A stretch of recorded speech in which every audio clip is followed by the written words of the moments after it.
Yang dimaksud dengan alam ma'rifat adalah alam lahut, yaitu negeri tempat diciptakannya ruh al-qudsi tadi semua. Ya. Khuliqa fihi ruhul qudsi fi ahsani taqwim. Dalam kejadian yang itulah maka laqad khalaqnal insana fi ahsani taqwim.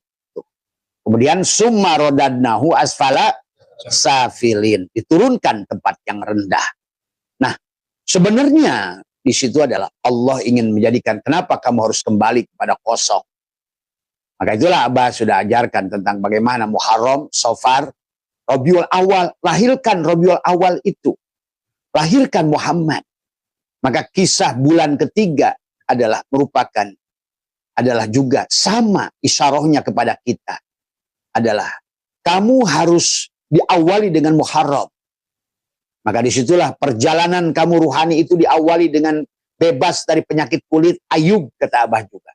Bebas dari kebutaan hati Yakub, dari semua. Yaitu bebas dari penjara tubuh adalah ikan, adalah Yunus. Bebas dari penjara Yusuf. Bebas daripada gua Ashabul Kahfi. Itulah sebetulnya surat Al-Baqarah itu bercerita tentang itu.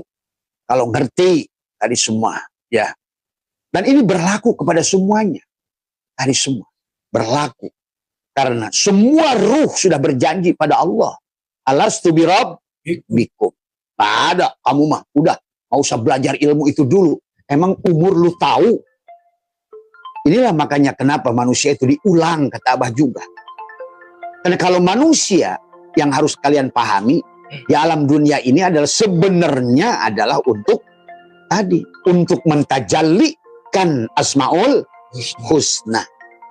Kalau kata sabar saja kamu nggak syukur, kata sabar, misalnya kamu dikasih musibah nggak sabar, kemudian sabar itu nggak lulus-lulus, maka kamu butuh satu SKS lagi. Terkadang kalau kalian mengerti 10 kehidupan hanya untuk latih sabar. Itulah kenapa manusia harus diulang. Itulah kenapa Jalur Rumi berkata dia adalah reinkarnasi 1800 kali. Karena untuk SKS sabar, karena tanpa mentajalikan sifat Allah as-sabur, syukur, tawakal, pemaaf, al-afu, al-ghaffar, ar-rahman, nah itulah membutuhkan SKS yang panjang. Maka kata sesungguhnya perjalanan kisah Adam sampai Muhammad itu perjalanan setiap manusia. Kamu dilahirkan sebagai Adam, artinya mal. Kamu dilahirkan sebagai Adam dan jangan mati kecuali sebagai Muhammad. Itulah makana Muhammadun aba ahadin min rijalikum walakin Rasulullah. Inilah maka ini sudah dipitnahkan pada Muhammad satu sosok, satu negara, satu titik. Tadi makanya Allah itu punya titik, punya tempat, punya ruang. Inilah pembelokan yang luar biasa. Yang akhirnya manusia terjebak hari ini. Tadi semua, ya. Sementara Muhammad yang ada pada dirinya tidak pernah dilahirkan. Semua, ya. Itulah tadi malam Abah katakan, kulillahi syafa'atu jami'an. Tadi, pahami. Kulillah, katakan Muhammad, syafaat itu milik Allah.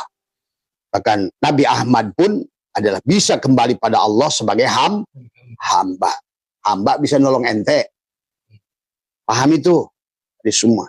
Makanya pamannya 3 tahun didoakan oleh beliau sampai nangis-nangis, sampai ditegur oleh Allah.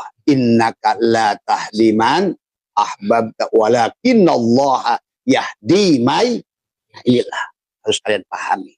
Lahirkan Muhammad yang ada pada dirimu itu. Maka Abah sering ajarkan, kenali Muhammad adalah Maharid, Muhammad Majaji, Muhammad Hak, Muhammad Hakiki, sampai Muhammad derajat adalah baginda Nabi. Itu hanya salah satu contoh. Nah, kita harus kayak beliau melahirkan Muhammad tadi semua. Ya, pahami ya tadi semua. Kalau nggak begitu agama terus hayal tadi semua. Karena hari ini nggak ada lagi kesempatan, kata Abah juga. Hari ini nggak ada lagi kesempatan. Karena kata Abah juga hujannya sudah mulai gede, anginnya sudah mulai kencang. Maka tidak bisa lagi menunggu umat siapa lagi. Tadi Adam masih menunggu umat ini. Ini kan kisah syariatnya, tapi hakikatnya Adam juga kamu. Sis juga kamu. Idris juga kamu. Nuh juga kamu. Ya tadi. Karena semuanya Muhammad. Kalau bisa dilahir, itulah tujuan kita. Makanya hakikat Nur Muhammad inilah yang dikatakan tadi oleh yang disebutkan di dalam kitab Sirul Asrul ini adalah kita harus kembali. Wa alamul ma'rifatu wa huwa alamul lahut wa huwa batinul adalah asliyul madkurul ladzi adalah khuliqa bir ruhil qudsi fi asani taqwim wal muradu minar ruhil qudsi al insanul hakiki. Insan yang sejati tadi semua ya. Hakikat manusia tadi semua adalah di mana letaknya al insanul hakiki alladzi auda'a fi lubul qalbi bil. Maka Nabi berkata dalam sodrunmu ada kolbun, dalam kolbunmu ada fuadun, dalam fuadmu ada syagofun, dalam sagof ada lub. Itulah ulul albab. Siapa dia? Orang yang berpikir. Orang yang berilmu. Alladzina yadkuruna Allah. Yang qiyama wa qu'uda wa ala junubihim. Kira-kira sholatnya kayak kamu nggak kayak begitu tuh? Berarti sesungguhnya kalau kayak gitu sholat itu apapun gerakmu, sesungguhnya dia asal sadar kepada yang menggerakkan. Nah itu paham itu. Tadi. Alladzina yadkuruna Allah yang bisa berdiri qiyama wa qu'uda wa ala junubihim. Tadi semua ya. Artinya segala gerak yang kau lakukan